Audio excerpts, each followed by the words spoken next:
মুরগির মাংস তো অনেকেই অনেকভাবেই রান্না করে থাকেন। কখনো কি মিষ্টি কুমড়া দিয়ে রান্না করেছেন? না করে থাকলে একবার হলেও করে দেখবেন, খেতে কিন্তু অনেক মজা লাগে। তাহলে চলুন শুরু করা যাক। প্রথমে আমি ব্রয়লার চিকেনটি ভালো করে কেটে ধুয়ে নিয়েছি। তারপর এক পিস লেবু দিয়ে ভালো করে মাখিয়ে 10 মিনিটের জন্য রেস্টে রেখে দিব। তার 10 মিনিট পর ফিরে আসলাম। ফ্রাই প্যানে তেল দিয়ে দিলাম। তারপর ব্রয়লারের মাংসগুলো দিয়ে খুব ভালো করে তেলে ভেজে নেব। এইখানে আমি অল্প একটু লবণ আর একটু হলুদের গুঁড়ো দিয়ে এখন মাংসগুলো খুব ভালো করে ভেজে নিচ্ছি। মুরগির মাংসগুলো ভেজে নিলে কিন্তু খেতে অনেক ভালো লাগে। এই তো দেখতে পাচ্ছেন আমার মুরগির মাংসগুলো ভাজা হয়ে যাচ্ছে।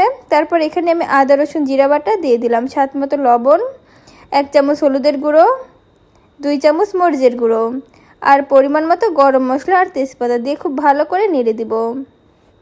মশলার সঙ্গে মাংসগুলো খুব ভালো করে আমি নেড়ে দিচ্ছি। তারপর এখানে 1 চামচ আস্ত গোটা জিরা দিয়ে দিলাম, দিয়ে এখন নেড়ে দিচ্ছি। এই তো মাংসের কালারটা কত সুন্দর চলে এসেছে। এই পর্যায়ে আমি অল্প পানি দিয়ে দিচ্ছি। পানি দিয়ে খুব ভালো করে এখন আমি মিশিয়ে নিচ্ছি।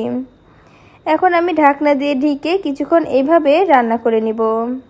আর কিছুক্ষণ পর ঢাকনা খুলে আমি মাংসগুলো নেড়ে দিচ্ছি, নাহলে কিন্তু নিচে লেগে যাবে। এই তো দেখতেই পাচ্ছেন মুরগির মাংসগুলো কত সুন্দর কষানো হয়ে গেছে। এখন আমি মাংসগুলো তুলে নিচ্ছি একটি প্লেটে। শুধু মাংসগুলো তুলে নিয়েছি আর ঝোলগুলো রেখে দিয়েছি। তারপর সেই ঝোলে পেঁয়াজ কুচি, রসুন আর কাঁচামরিচের ফালি দিয়ে খুব ভালোভাবে নেড়ে দিচ্ছি। তারপর এখানে আমি কিছুক্ষণ কষিয়ে নিব। পেঁয়াজ রসুনগুলো কাটা হয়ে গেলে আমি মিষ্টি কুমড়াগুলো দিয়ে খুব ভালো করে মশলার সঙ্গে কষিয়ে নিব।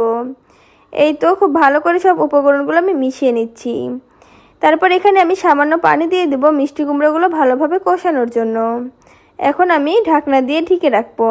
কিছুক্ষণ আমি এইভাবেই মিষ্টি কুমড়োগুলো কষিয়ে নিব আর মাঝে মধ্যে একটু নেড়ে দিব যেন নিচে না লেগে যায়। এইভাবে একবার হলেও রান্না করে দেখবেন, খেতে কিন্তু অনেক মজা হয়।